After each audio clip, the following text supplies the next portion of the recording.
Hello NCAC sports fans and welcome back to another episode of This Week in the NCAC. I'm your host, Brett Billhart. On this week's show, we will continue to recap NCAA Fall Sport Championship results and also celebrate those winter sport student athletes who were named NCAC Athletes of the Week in their respective sports for the week ending on Sunday, November the 24th. Let's first recognize those NCAC cross-country runners that concluded the season last Saturday at the 2013 NCAA Division III Cross-Country Championships held at the L.S. Ayers Athletic Complex on the campus of Hanover College in Hanover, Indiana. In the women's race, Oberlin logged the best performance in school history by finishing 8th overall with 331 points. Ohio Wesleyan also competed as a team at the event and finished 30th with 655 points. Johns Hopkins won its second straight women's team championship after compiling 85 points at the event. A pair of Yo women also earned All-American honors in the individual standings as junior Emma Lehman finished 11th overall with a 6K time of 21:53.3, and junior Lindsay Neal finished 28th with a time of 21:55.8. In the men's race, Allegheny finished 18th in the final team standings with 507 points, while Wabash was 21st overall with 526 team points. St. Olaf placed two runners in the top 10 to win the men's team title with 84 total points. In the men's individual race, Allegheny senior Bobby Over was the lone NCAC student athlete to earn All-America status after the Wadsworth, Ohio native finished 9th overall with an 8K time of 25:015. We do want to congratulate each and every NCAC student that competed at the National Cross Country Meet.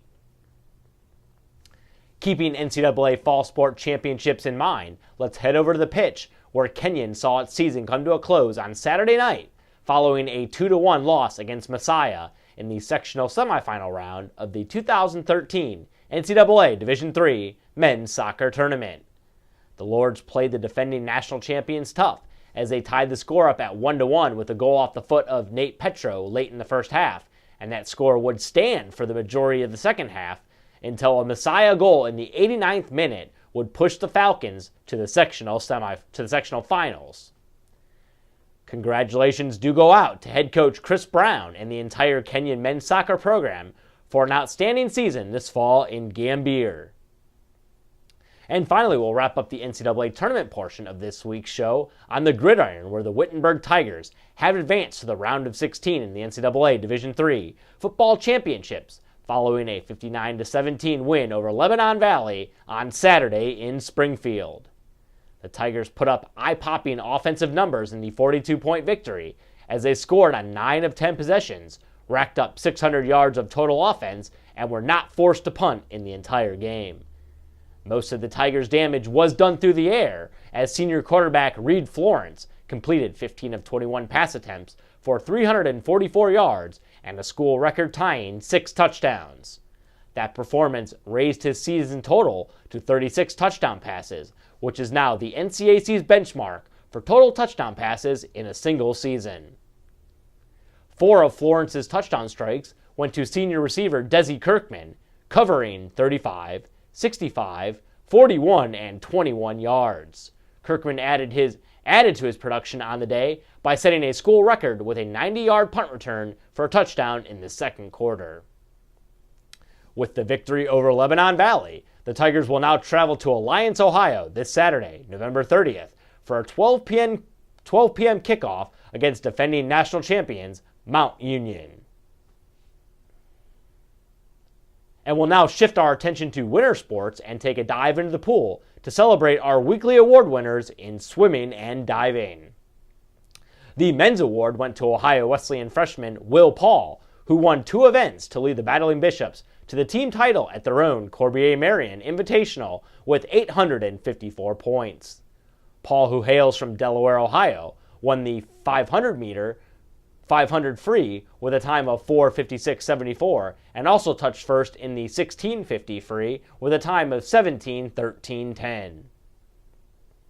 In women's swimming and diving, DePaul freshman Angela Newland garnered the weekly honor after she won one individual event and finished second in 2 others to lead the Tigers to a second-place finish at Wabash's Patrick Winokur Invitational with 665 team points.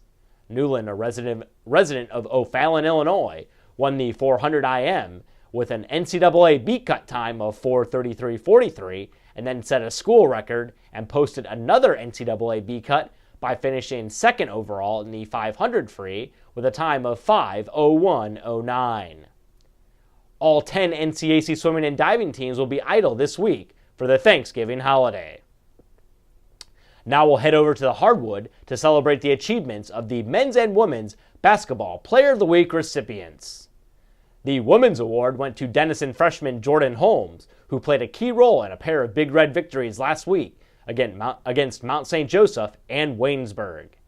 In DU 78-66 midweek win over MSJ, the Pittsburgh, Pennsylvania native scored 14 points, grabbed 16 rebounds, and accumulated 8 blocks. The 16 rebounds were the most by a Denison player since 2009, and the 8 blocks were one shy of the school record.